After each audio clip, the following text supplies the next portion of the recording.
point, I will turn it back over to Marion. Thank you. Thanks, Jennifer. So, Haida has so much stuff to tell us today about how to work with ELLs, so I'm not going to take any more time and I'm going to turn it right over to her. Okay, thanks, Marianne. You know, I'm Heide Wrigley. As we said, the Sport part is optional, and basically, I'm Heide. Um, I'm very excited to have you here. I see some familiar names and some new names, so it'll be great to get to know you. And what we want to focus on today is to look at the kind of strategies that you can use to work with students who are in classes that are not focused on ESL, but students whose English is still, as they say, under construction. And if you teach transition classes or GED classes or a technical class, you know the old axiom that we don't get to teach the students that we wish we had, but rather we need to teach the students in front of us.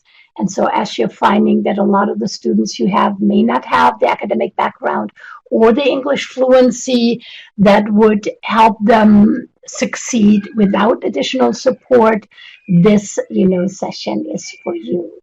So we wanted to start out to get a little bit of a better sense where the focus of your work is these days. And so we have a little poll for you to fill out.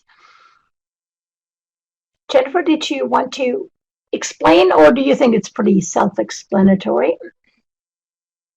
No, I think everyone's good, and you can vote for more than one, I believe, on this type of poll. But whatever is your primary focus.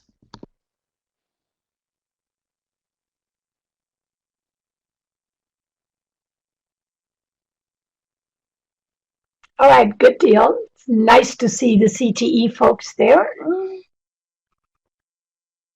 because a lot of the strategies are meant for you. But if you're working with English learners, I'm sure you're also working on preparing them for either vocational technical classes or for transition to academic programs. So a number of the strategies will, speak to what you're trying to do as well.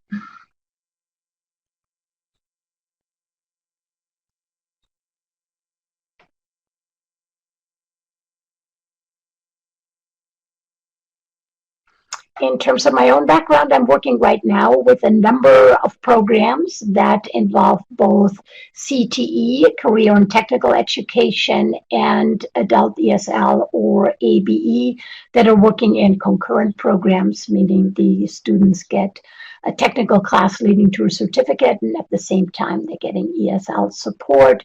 So a number of the strategies come out of this work, plus, work that I've done for many, many years on vocational English as a second language and working on projects that help English learners get jobs that can support a family. Most recently working with the UCTAE funded ESL Pro project that Marianne and the AIR staff has been part of as well. Have been part of as well, as I self-correct my own grammar. All right.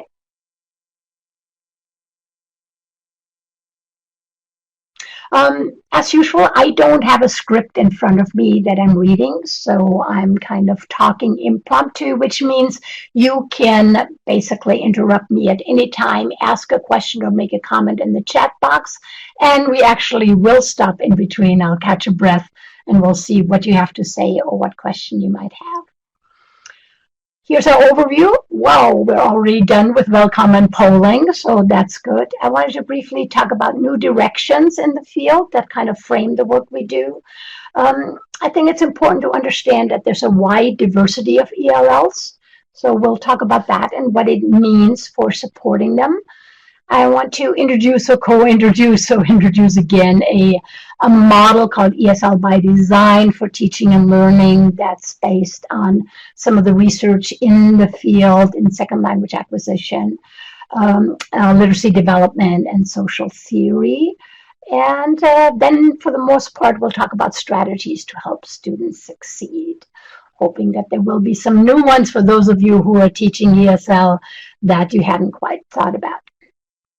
All right, and I get to advance my own slide. That's pretty cool. Okay. You've heard a great deal by now that we're going into new directions and the demands and the rigor of new workplaces. I like the term new skills for a new world. There's a number of reports now that talk about what that means for teaching. Most of them are on K-12. But one of the distinction that's being made is the importance of digital literacy versus computer literacy. And I think we all know that this is the new basic skill, digital literacy. I like the distinction that my friend Kathy Harris makes, and that is basically that digital literacy means using the kinds of skills on digital devices that are important for every day for academics and for work. That is using a search engine, finding information on a website, deciding whether information is fake news or legitimate, versus computer literacy, which are more the applications like Word and Excel and using WordPerfect, etc. Great deal of emphasis these days on self-management. What does that mean? You know, it's a combination between learning how to learn and study skills, being able to use time management. And for a lot of students who don't have strong academic skills and who lead complex lives, it's really worth teaching some of those skills explicitly in the sense of asking questions and having students make decisions. And that might be how to deal with competing demands of work and family and school. When do you have time to study? Do you have a place to study? What about when your kids get sick? You know, who can watch them? If it means you need to miss class more than once, you fall behind in an intensive technical class, and helping students try to think it through. What is your social network that can help you? Which people are on your back and which people are on your side? And really making that being able to complete a class to persist explicit. There's ethical decision making, which comes a lot from employers these days, and that is basically if somebody asks you to cheat or to steal something and promises, either threatens you or promises to share the profit, what do you do? What are strategies that you use? Do you report it? When do you report it? And I like to come to it from a cross-cultural competence, which basically means you ask students, what would you do at home? What do you tell your children? What do your friends do? What do your friends say? And so make it a discussion as opposed to laying out rules like always be honest. Yes, we know that. One of the new strategies and competences that keep popping up, which I like a lot, it's part of 21st century skills also, and it's tolerating ambiguity versus listen, copy, and memorize, which is the model that some of our students, particularly refugee students from more formal education systems, are used to. So working with information that's only partially clear, being able to deal with contradictions. And I remember my daughter in middle school reading a Tale of Two Cities that starts with, it was the best of times, it was the worst of times, and then go, well, which one is it? How am I supposed to read this and make sense of it? So that would be an example of not being able to tolerate ambiguity. College and career readiness standards increasingly emphasize the importance of analyzing and interpreting data. So if you prepare your students for technical classes or have them in technical classes, really beefing up information literacy to deal with graphics, to deal with charts, to create them and interpret them becomes a much more important skill than it has in the past, where we usually, mostly dealt with prose literacy. Teaching students to argue from evidence is a strong skill needed in the GED. I know that a lot of our students go, well, that is just my opinion. This is what I think, particularly if they're younger students straight out of high school. So showing students to go back to a text and finding evidence is important. And then, of course, obtaining and evaluating information, looking at sources, looking at credible sources, etc.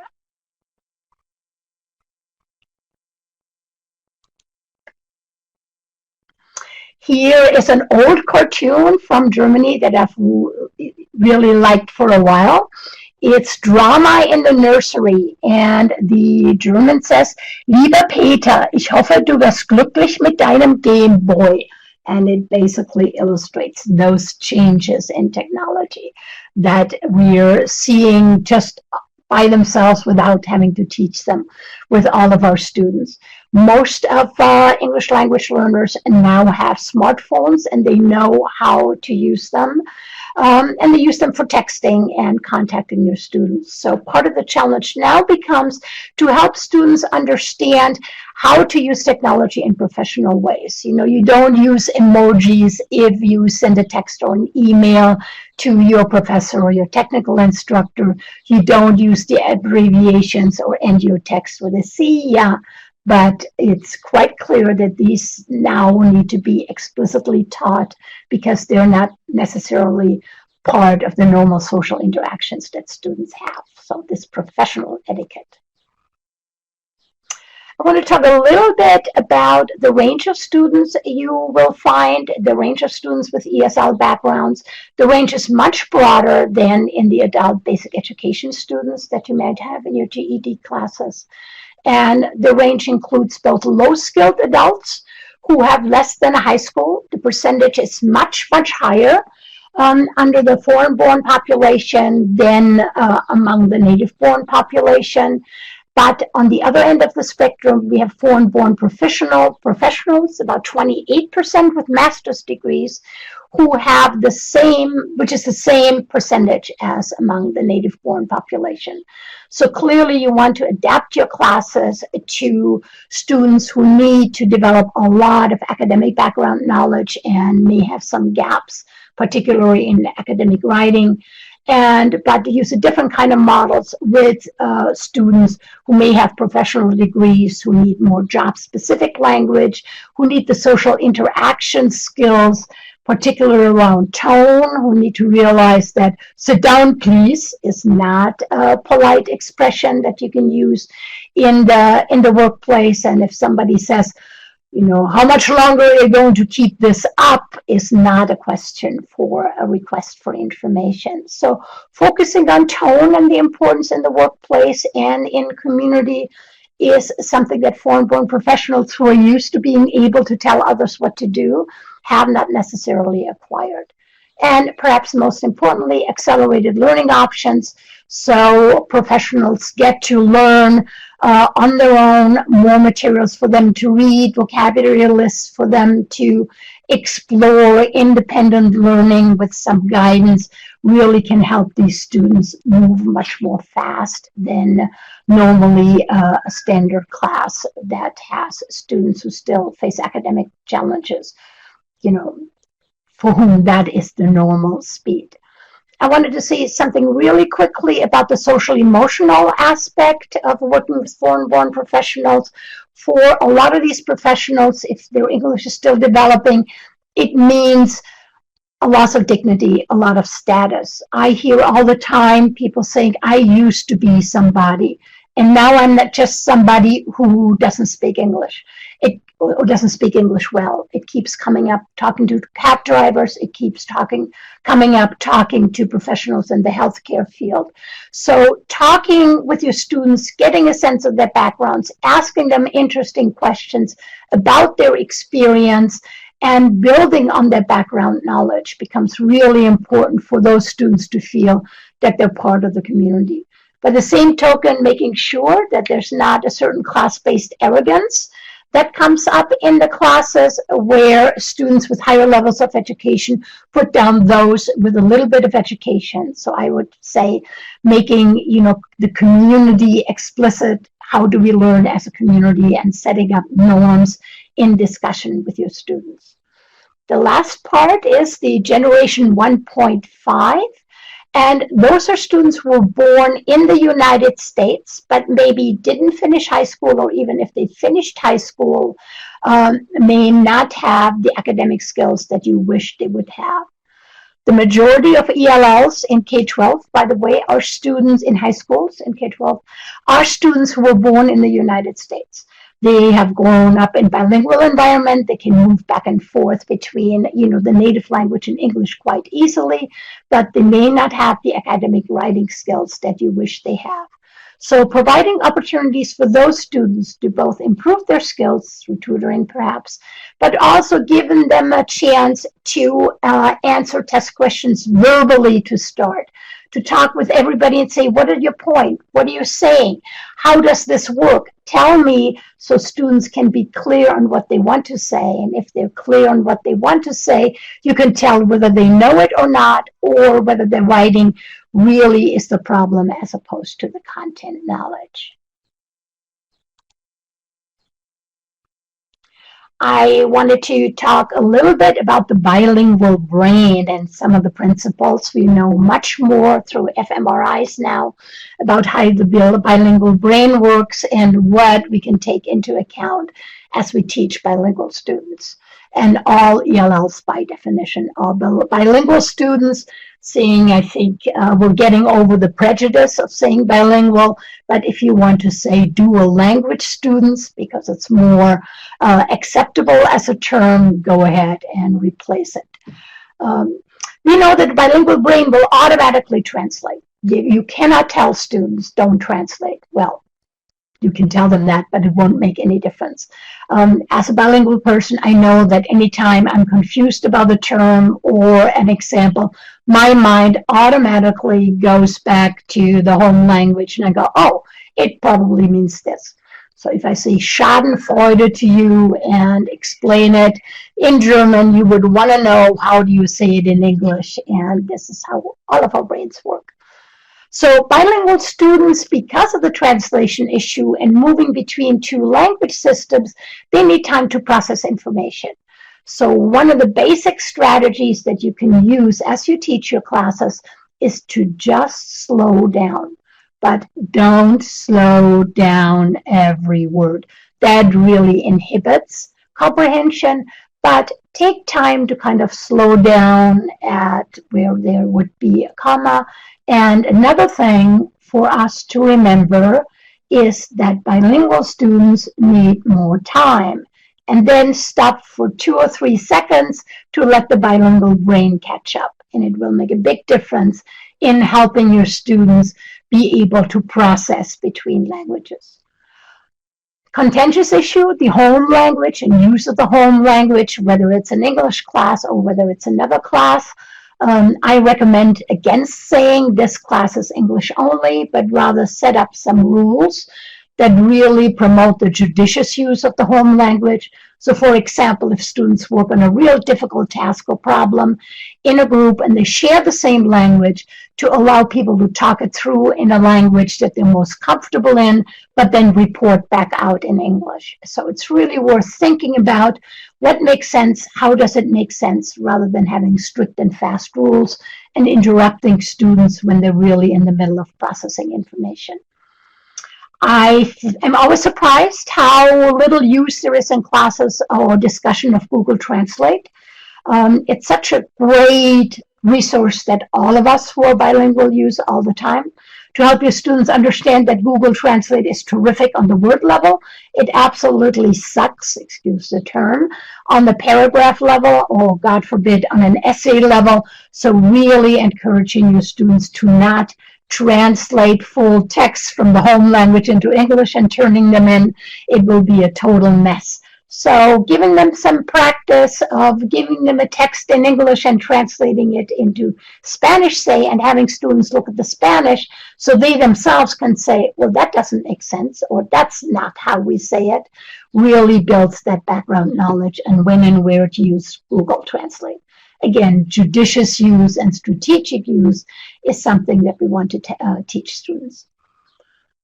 I think particularly if you're in a technical class, realizing that just because something is translated doesn't mean it's comprehensible. Just like giving students who speak English an English text and assuming everything will be totally clear is a fallacy. The same thing with translated text. You can ask students to use them as a resource, to maybe read a chapter in the home language if the text is available ahead of time before you lecture in English, but don't assume that they will get it just because it's been translated. Lastly, use lots of multimedia, being handed as a thick text or looking at a textbook chapter makes everybody anxious and nervous, and so the more anxious you are, the less you're likely to learn, the more difficult it is to focus. So bringing in material that's immediately accessible, images, charts, and videos really reduces anxiety and makes it more possible for students to really open their minds and be ready for learning. Okay. This is a sign I've seen in various cities. If you walk by, it actually switches to Spanish. And when you stop, it stays in Spanish. And when you move, it switches again. So that's pretty much an image of how the bilingual brain works. All right. What we want to do is move on to talk about some specific strategies that you can use with your learners, but I wanted to give everybody a chance to see if you have questions, comments at this point. Am I moving too fast and you wish I were slowing down, or does the speed work for you because it means we get to cover a lot of stuff?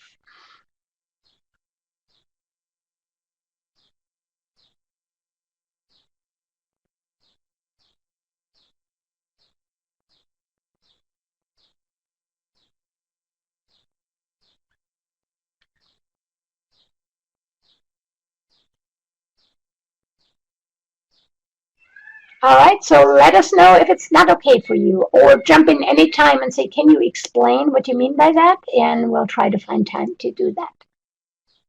Okay.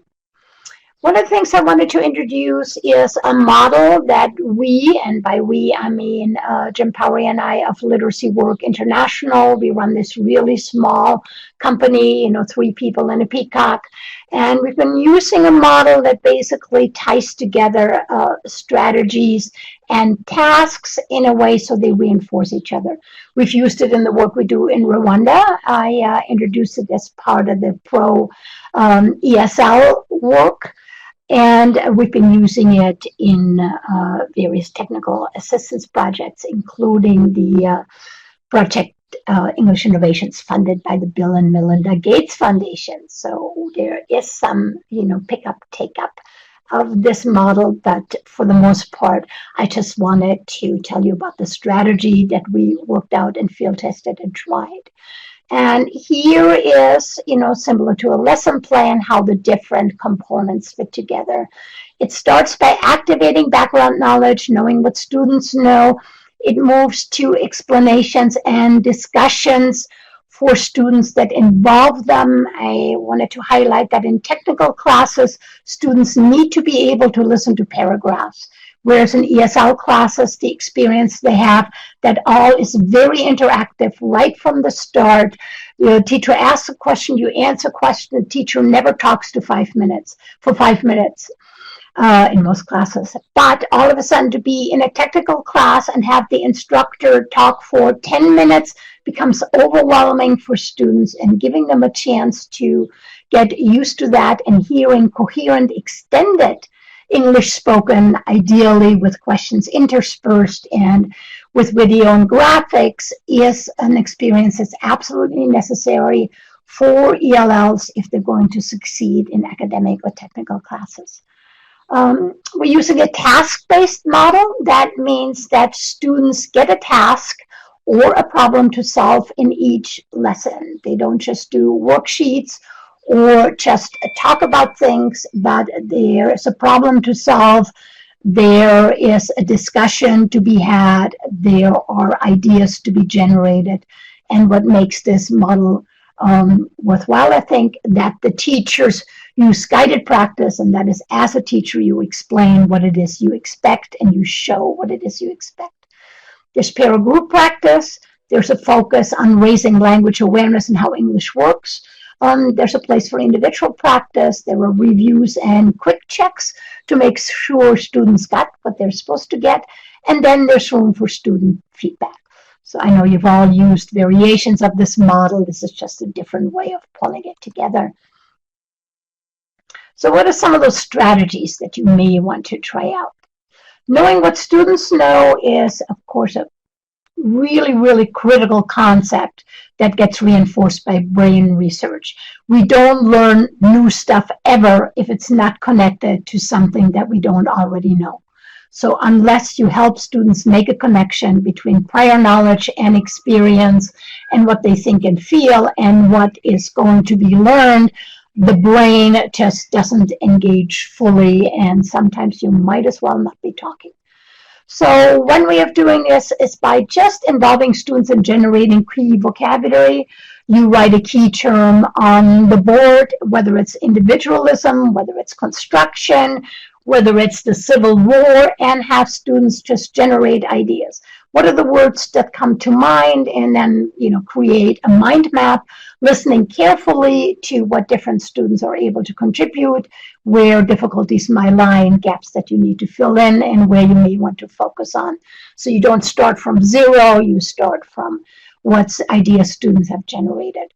Same idea, brainstorming, ask students to generate all the ideas that come to mind when they hear about the term HVAC, heating, ventilation, and air conditioning. What problems do they know? And have them work in small groups and come up with as many ideas as possible before you even start your lesson. Problem-solving scenarios, what would you do when? For example, you get competing demands from your supervisor and another supervisor. How would you deal with that as a starting point for discussion? One of the most worthwhile strategies used in kindergarten and higher ed all the way through is think, pair, share. If you've been teaching for a long time, you've probably used that strategy. And it basically means giving students individually enough time, a minute or so, to think what their answers might be, to pair with another student, and to share it with the class. It works best for brainstorming ideas, but it also works really well for coming up with an opinion. So if you want to do an argumentation essay and you want students to come up with ideas pro or against the death penalty, say, give them a chance to get their thoughts together and compose in their minds what they want to say. Absolutely critical for ELL students, giving those processing difficulties, that you really need time. If a question goes out to the entire class, the quickest students, the most proficient students answer. The rest go, whoa, shoot, I'm glad somebody answered, so now I don't have to.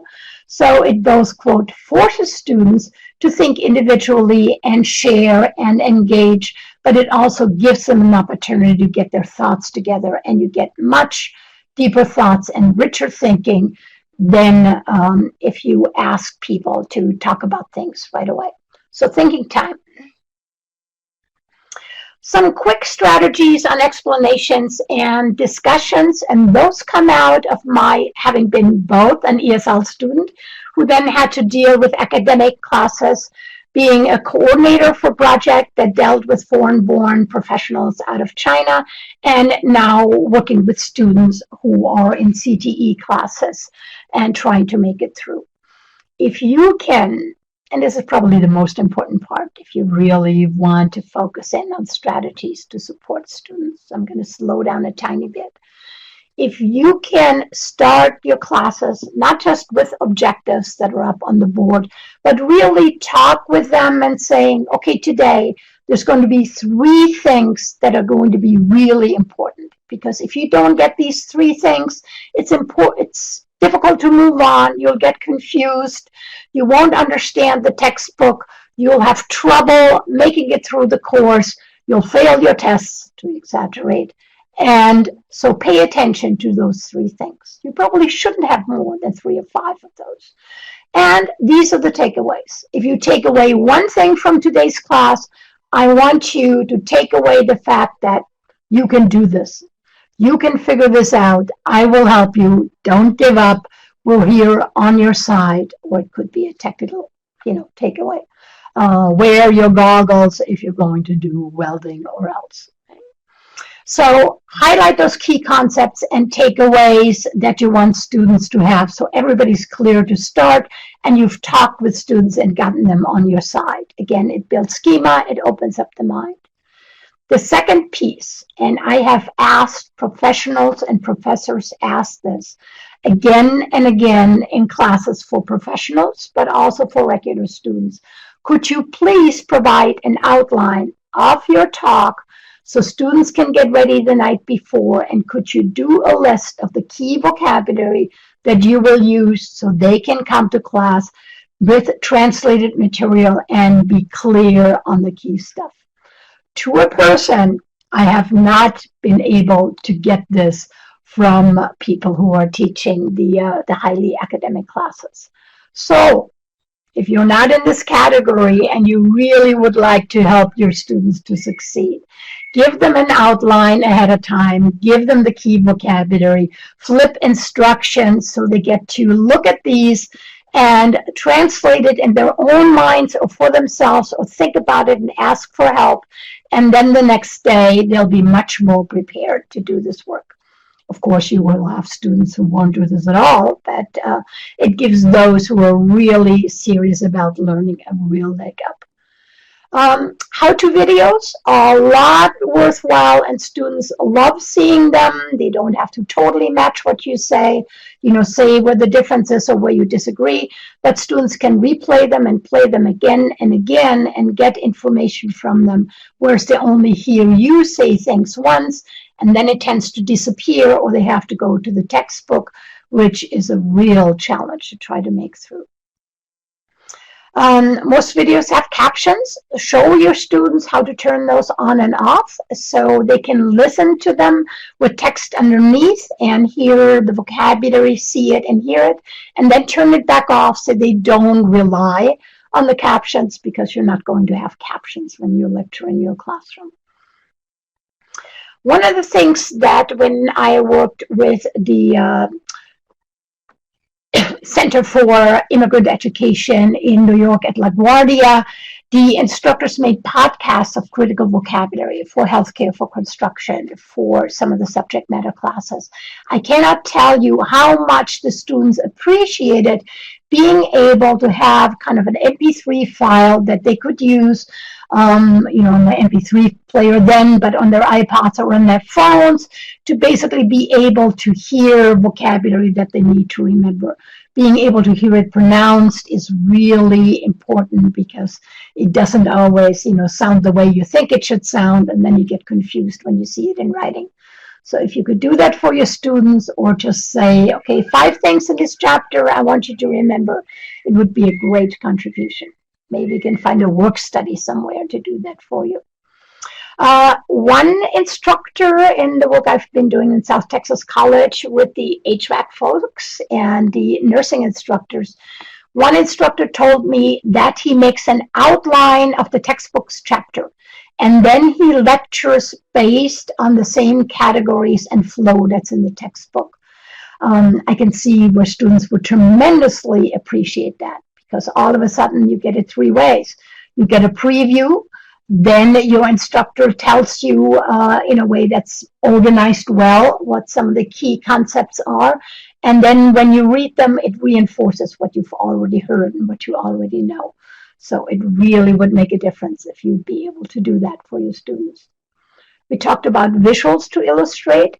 Using Chalk Talk, I don't know if you're used to doing that, and that's basically to draw a process, a phenomenon, or a concept on the board as you talk, and so that students see it as it develops, as opposed to just handing out a visual afterwards.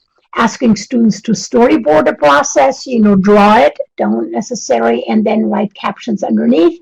The way you do in a movie, again, will help you to see if students know the information, take advantage of multiple intelligences, and so you know what is a language problem and what is students doesn't know enough to really get the concept problem. And then using think aloud strategies. They've been used in education for a long time. I find that a lot of instructors who are teaching technical instruction are technical materials, aren't used to those think aloud. So this is what happens. You show students a chart or a visual or a graph, and you basically model what goes on in your brain so students can duplicate the process. So this is how I would use that. I would say, what is that? What am I looking at here? This is like a big red circle with a little green. Okay, on the top, let me check the top. What happens in Las Vegas? Oh, I have heard that. What happens in Las Vegas stays in Las Vegas. Okay, so there's a clue. All right, well, maybe it looks a little bit like a pie chart, but what's the red and what's the green? Yeah, usually there's something on the side and it's color-coded and it shows you what the colors mean. Okay, let's look at the green. Okay, what happens in Las Vegas stays in Las Vegas. That's what they tell you. What happens in Las Vegas goes on YouTube. Okay. So looks like 99% goes on YouTube and nothing stays in private. Okay, I got it. Very cute. All right. So this is how a think aloud works. This is just a joke more or less, but you would do the same thing with a serious graph. In this model, I think what works well for technical instructions and for getting students used to work with information that's concept-based and idea-based, not just language-based, is to develop tasks. So the important thing that I tell new teachers all the time is when you do your lesson plan, don't worry about what you're going to do, worry about what your students are going to be doing. So set up tasks that students can do in groups, in pairs, and individually that really is engaging and not just busy work. Busy work can come later for homework or when we do individual practice, but really focus on some meaningful tasks. I've already mentioned some of those. The one thing I wanted to highlight, there's a model called reciprocal teaching, also known as peer-to-peer teaching tasks, highly shown to be highly effective. Difficult to work with very beginning level students, but from intermediate level going up. One of the key components of reciprocal teaching is to have students work in pairs, look at the same graph, like the one we just showed you or other ones, look at the same text, and then ask each other questions. So I ask you, what does the green mean on this chart? What do you think this chart represents? What kind of chart is this? You don't ask opinion questions, but you ask questions or teach your students to ask questions that can be answered by a particular text or a particular graph. I ask those questions of you, you ask me questions, and then we take turns again. You can see why this is highly successful. It engages all the students. In order to ask a good questions, you really have to engage the information, and students can help each other out. So there's a number of reasons why that works well, and I highly recommend it. Using grids and setting students up in small groups and asking students to work in different groups and having different groups work on different pieces of a problem is highly successful. Again, the research comes out of a collaborative working using information gaps, and this is how it would work. You give students some websites to look at, maybe some text, a couple of videos like here, and you set them into groups. And you say, I want you to compare an evaporative unit, also known as a swamp cooler, with an air conditioner. Look at the information. Group A, look at the function. What's the difference between the two? What do they do? Group 2, look at the advantages of one over the other. Group 3, look at the disadvantages. And then everybody write down what you need to take into account when repairing them. what are the steps in repairing them, what are the skills they need, whatever you're teaching or is in your textbook. So these kinds of grids are worthwhile, again, because they engage students. There's a clear task, and in the end, they come back together and compare the information, maybe do a presentation, and should be more prepared for the exams you give them. Okay. Again, I'd like to hear from you a little bit, and I'll actually pause for a minute or so. One of my favorite things to use in preparing students for technical classes is infographics.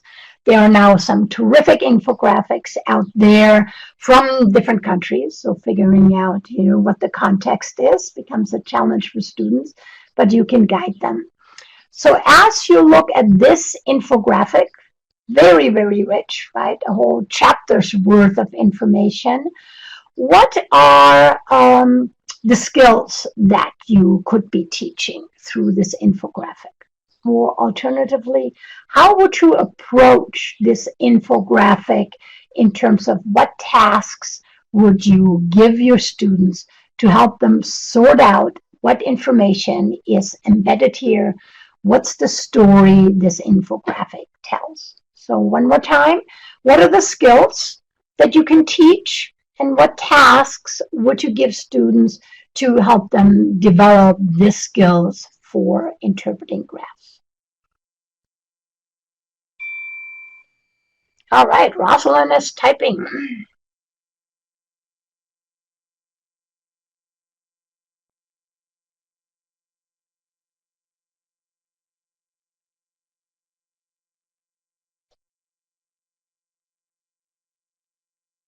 Yeah, compare and contrast, one of them, and then compare and contrast different things, right?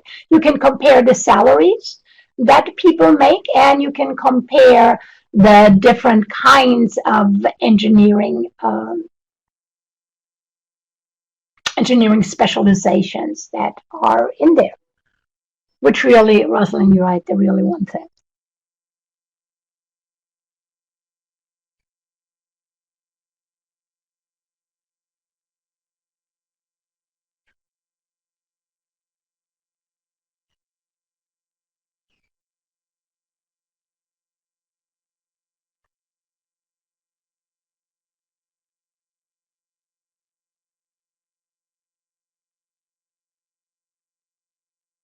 And it clearly takes a while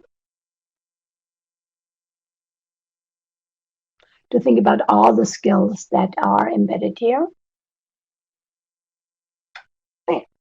Um, Rosalind, mentioned again that teaching students that every graphic tells a story. So what is the story here that's represented in this graphic? What was the story in the other graph that we saw? What are they asking students? What do they want you to understand here? Who is this for? How could you use this information? So it's not only to interpret every single piece, even though you do want to draw students' attention of the way the different codes are used and how different codes give you a clue as to the information you need to understand something. You could do a career ladder. Nice. You could try to think about, are those related? So as you look at a college catalog, which one of those careers are listed in the local college, and do they move from one way to the other? You can have discussions on, are you interested in engineering? What kinds of engineering? What kinds of skills do people need? How long does it take to get the kind of job that makes the most money, and what would you need to know? I'm sure you could think of lots of other ideas that would make this possible as a starting point, jumping off point for graphic literacy, for discussion, for prompts, career exploration. I also like using those infographics to then have students write paragraphs. Okay, give me 2 paragraphs, or maybe you want to go all the way to the 5-paragraph essay of what is the story here. What would you use for an introduction, and what comparisons would you make in the middle, and what is your conclusion at the end? Study engineering or not. Guided practice is a critical part of task-based instruction, sometimes called explicit instruction, because you show students what you do. It's a model that's also known as I do it, we do it, you do it. So every task that you want students to do, you model, you show them what the end product looks like. Maybe you model it with another students, and you make it clear what you want students to do by showing them, not by talking about them, but by actually showing them. I like a model that's called gradual release of responsibility. We can click on that later, but it's a model that's used in writing. Sorry, let me go back. That's used in writing now as in contrast to the process writing model. Here's a topic, everybody pick one, write something and then think about it and talk it through and do your own editing. In this model, the teacher models the essay. So if I were to model an essay, let's go back to the death penalty. The death penalty in the United States is a contentious topic. A number of people think it's important to maintain the death penalty. It's still used in many states. Other people are really, for various reasons, are against the death penalty, would like to see it abolished. Okay. We can make a case both for and against. And then you might ask students to work in a group and outline arguments for and against the death penalty as a group, and then go back and look things up and refine what they are saying. So everybody writes on the same topic, they learn from each other, and they share the resources. Once each group has done this, they meet with the other group, and then they compare what they've written to the other group to see whether there are additional ideas they want to use. So we're not writing a paragraph yet. We're just getting these ideas down and getting our thinking straight. So you can see where, for English learners who are not used to the American model of writing, who sometimes are used to putting pen to paper and start writing and then finish when the class is done, that this model provides something to hang on to, because you see what it looks like and other people work with you on a common topic, and you're not left alone just with your own topic. So I've used this model. I've really liked it, and I recommend it. The core of the ESL by design, again, is a social learning model, and that means that there's peer-to-peer interactions. Okay. Here are a few of those, some of which I've mentioned, so I won't repeat them. One of the things that becomes very important if you have learners with different backgrounds is to really make classroom norms, classroom code rules, classroom community explicit. Talk with your students that we're a community here. We all help each other to succeed. We include everybody. We don't, have these little subgroups like we had or didn't have in high school, but include students in this discussion, saying, how do we want to be with each other, and ask guiding questions as opposed to just setting down rules. Making it clear that students can each coach other students. This is part of what we're doing in this class. We all win, we all lose if one student doesn't succeed, and kind of use a cohort model even if your students are not necessarily in a cohort program.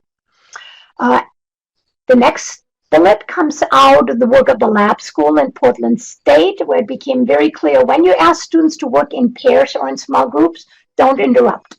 Don't walk in there and answer questions, because students will focus on you and will figure you are the knower of all things, and it's not their peers, the other students. Just observe, take notes, who knows what, where do things break down, and then later on talk about, how to have a successful group interaction. Have students do mini projects, and have them look at the different body systems and write those up. different components, again, of the refrigeration system. It's like the only example that right now comes to mind. And then present to other students using PowerPoints, using graphics, using storyboards. We talked about reciprocal teaching already, the visual displays. Again, have students do visual, create visuals, and then explain them to others. Lots and lots to be learned. Make them public, do a gallery walk. They all go up on the wall. We walk by and ask people questions. And that way ELLs get multiple ways to explain what they're learning and grapple with what they're learning. Do a variation of think, pair, share called think, pair, square. Two students solve a problem or generate ideas, and then they meet with two more students to form a square. So in the end, you get everybody's ideas, organized in a cumulative way, and use those as a prompt for further discussion, or telling people where they're wrong, whichever way you need to proceed at. Rather than telling students, find this information on the website or a textbook, I'm really fond of setting up scavenger hunts for students. That's saying find the place where it talks about how to draw blood. Find the place on the website where it gives you cautions and 3 things that you can sue your employer for because they're violating OSHA regulations, right? So pick a particular piece in a website and ask students to dig deep and work together and find that so that they learn to navigate those texts by doing tasks as opposed to just getting a list of things to do or not to do. All right, audience participation for real. Okay, we would like to hear from many people.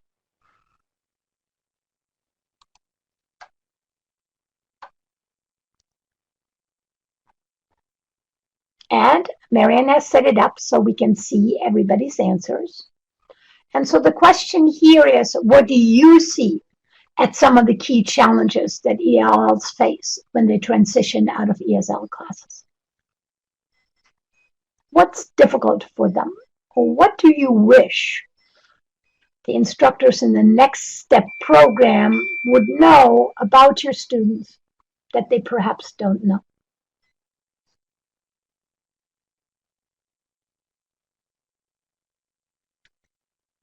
Yes, Vera writes, language is no longer scaffolded. Absolutely. All the great help we give students, all of a sudden we pull away the ladder and in a lot of places become sink or swim. So working with your peers to help building in some of those scaffolding and share some of these ideas is worthwhile.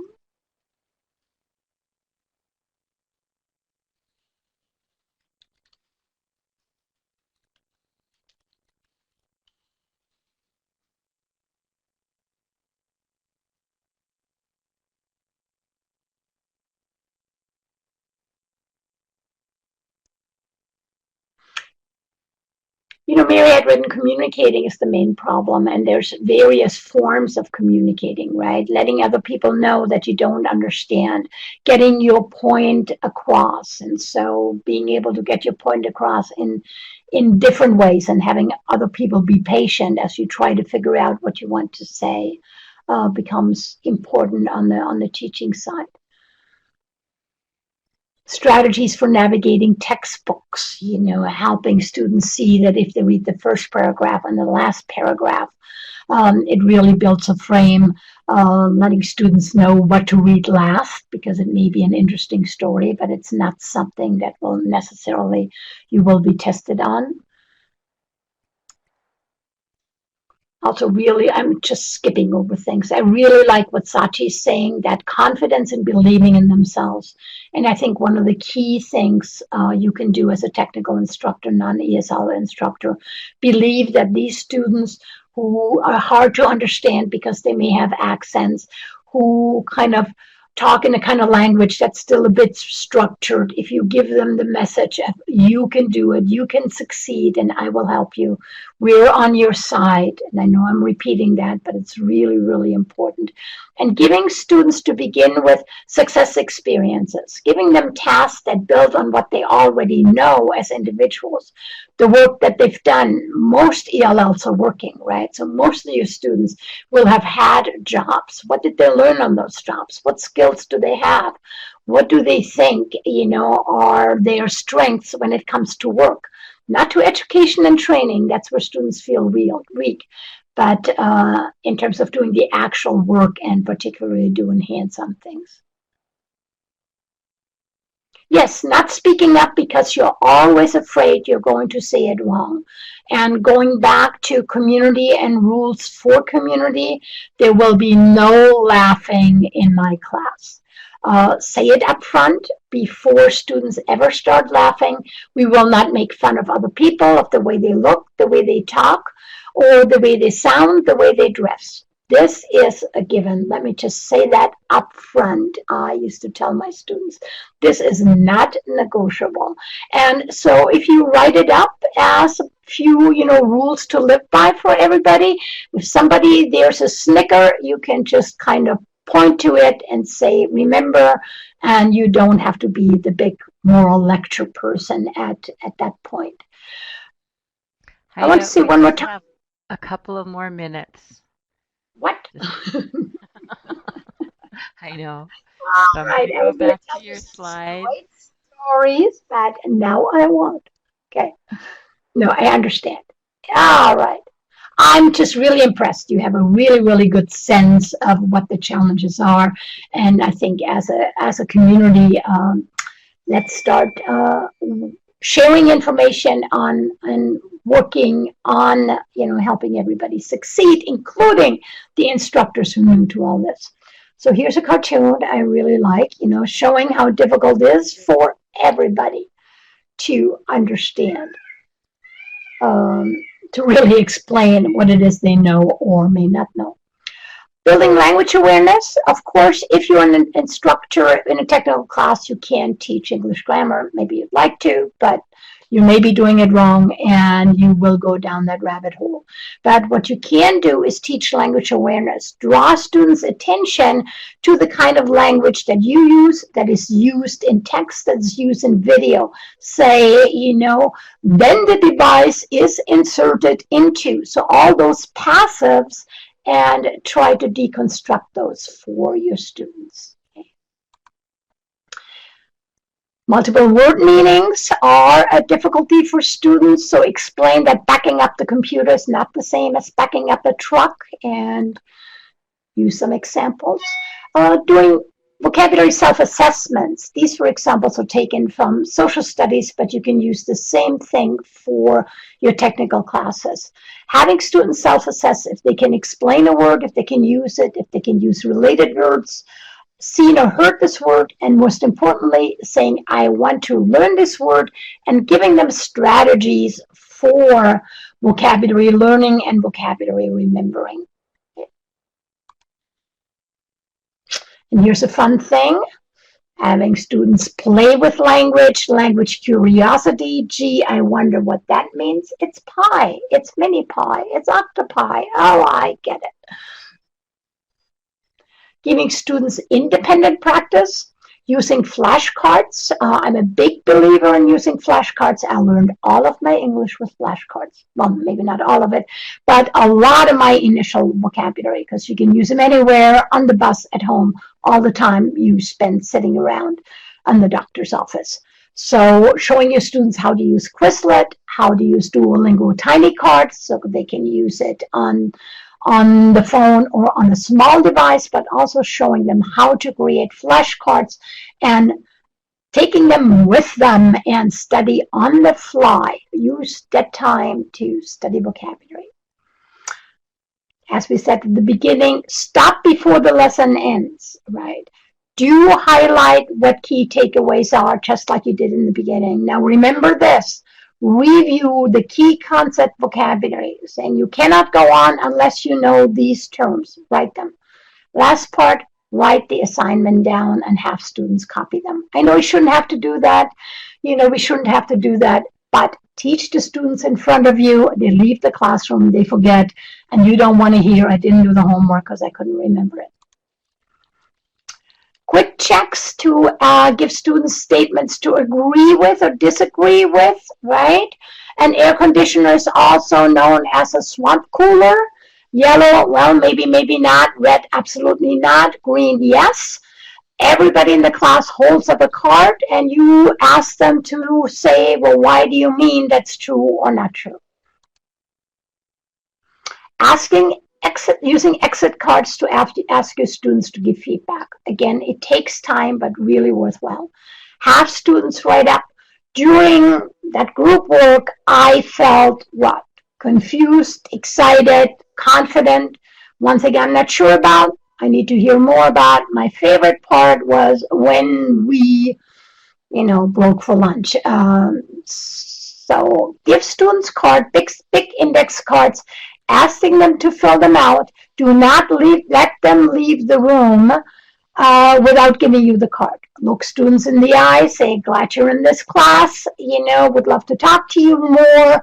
See you later, give me your card. So I would also make that non-negotiable if you think your students are not catching on, and have everybody do it.